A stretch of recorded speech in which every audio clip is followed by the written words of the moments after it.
हे भाई बड़े ध्यान से सुनो, तुम घोर पापी हो या पुण्यात्मा हो, पहली बात तुम्हें आज से चिंता छोड़ देनी। ये हम नहीं, श्रीपाद प्रबोधानंद जी महाराज कह रहे हैं, जो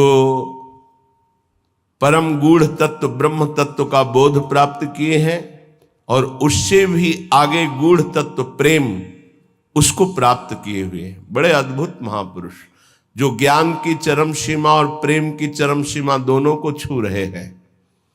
वो कह रहे हैं पुण्यात्मा या पापात्मा दो ही होते हैं।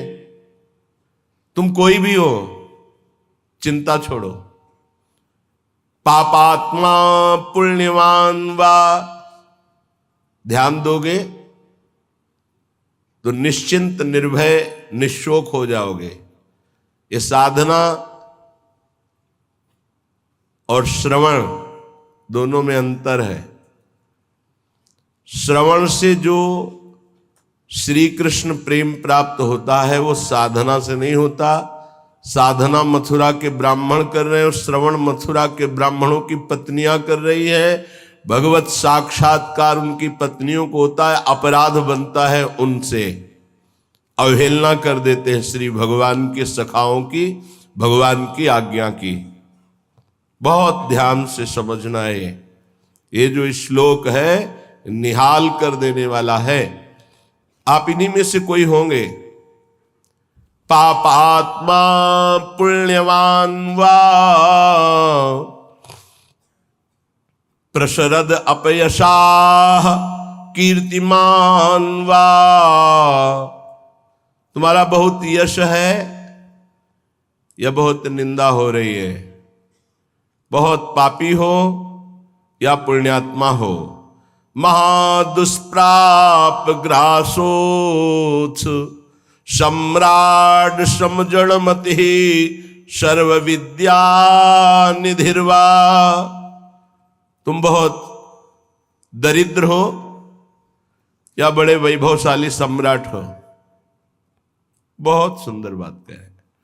तुम जड़मती मूर्ख हो या बहुत विद्या विशारद विद्वान हो।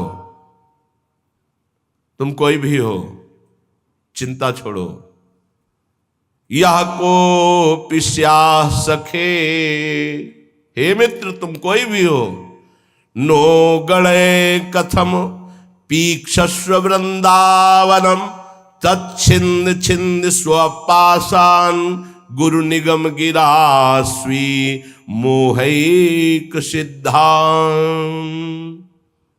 आहा, तुम पापी हो पुण्यात्मा हो, तुम दरिद्र हो या बड़े सम्राट हो, कीर्तिमान हो या तुम्हारी निंदा हो रही है, तुम जड़मती हो या बहुत विद्वान शास्त्र विशारद हो।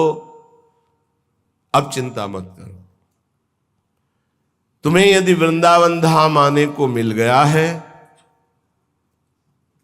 और तुम्हें शास्त्र के अनुसार चलने वाले रसिक सदगुरुदेव की शरणागति मिल गई है, तो छिंद छिंद स्वापाशान, अब तुम्हारे जितने बंधन हैं सब छिन्न भिन्न हो जाएंगे, नष्ट हो जाएंगे।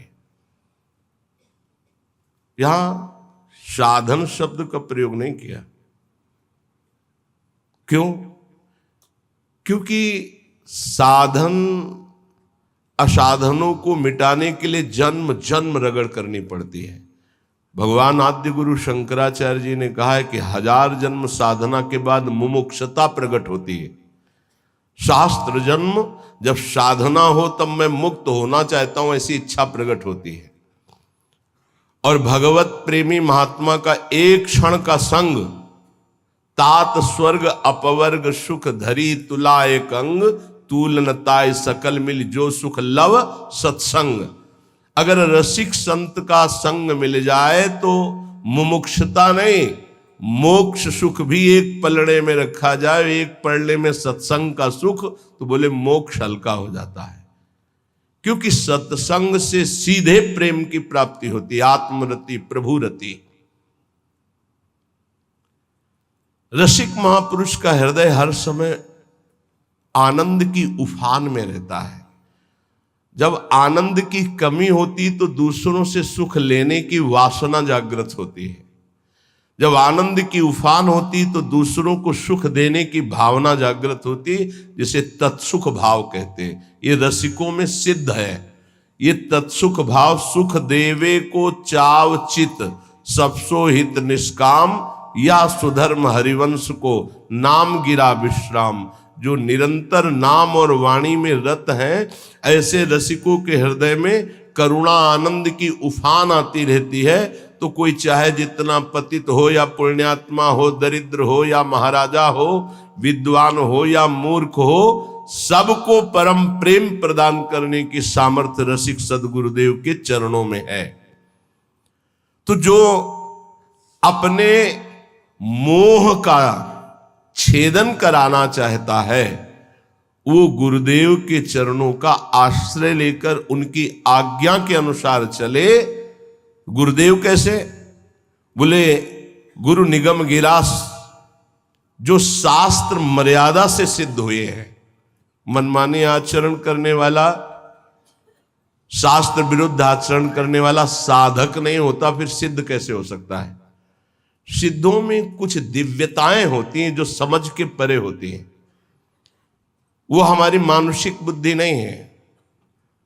वो दैवी संपदा का सिद्ध महापुरुष, उसकी कुछ ऐसी चेष्टाएं हो सकती हैं जो बालवत या पागलवत दिखाई दे सकती है, लेकिन बहुत ऊंचे में है, जहां कोई कर्म छू नहीं सकता, जहां कोई विषय स्पर्श नहीं कर सकता, जहां किसी भी तरह के बंधन का कोई भी हेतु नहीं रह गया है। वो ऐसी स्थिति होती है। बोले उनके आज्ञा अनुसार अपने जीवन को चलाना, ये इसलिए शर्त गुरुदेव में भी रखी गई है। तस्मात् शास्त्रम प्रमाणम थे। कोई भी ऐसा साधक नहीं जो सिद्धावस्था की तरफ गति कर रहा हो, शास्त्र विरुद्ध आचरण करके सिद्ध हो जाए, असंभव। तो फिर गुरुदेव कैसे ऐसे हो सकते हैं? ये इसलिए शर्त रखी गई कि प्रायः हम जहां किसी की बड़ाई सुनते हैं, थोड़ी बात सुनते हैं, हम गुरु बना लेते हैं। नहीं बनाना चाहिए। गुरु बनाने के लिए बहुत रुकना चाहिए। वर्ष 2 वर्ष कम से कम सत्संग सुनो। किसी और से नहीं, अपने हृदय से जांचो, किसी और से नहीं। क्योंकि और की मति किस कोटि की है, वो आपकी बुद्धि को भ्रष्ट भी कर सकती है, आपकी बुद्धि को फंसा भी सकती है। कैसे? उसने अपने गुरु को प्रभु माना है और वो कहेगा मेरे गुरु से बढ़कर कोई नहीं, और ऐसा है, उसका कल्याण हो जाएगा उस भाव से। लेकिन आप बौद्धिक स्तर के तर्क भी करने वाले हैं, तो आप अपनी बुद्धि से गुरु को पहचानिए।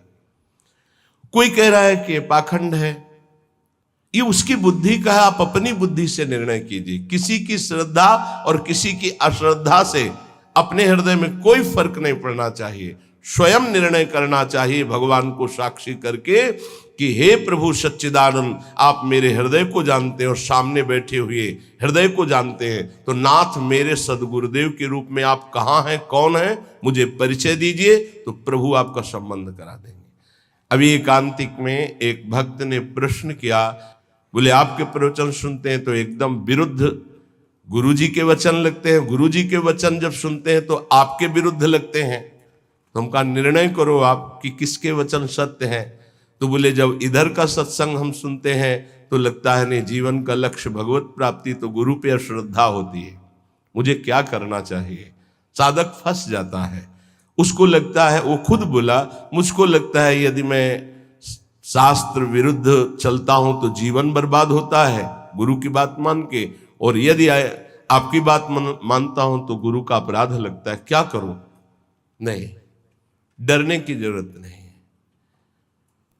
गुरु बलि तजेऊ कंत ब्रज बनितन, भे मुद मंगलकारी। गोस्वामी तुलसीदास जी बड़े सिद्ध महापुरुष हैं। भे मुद मंगल का, वो स्वयं मंगल नहीं, दूसरों का मंगल करने वाले बन गए। भगवत प्राप्ति नहीं तो जीवन का लक्ष्य क्या है? क्या लक्ष्य है?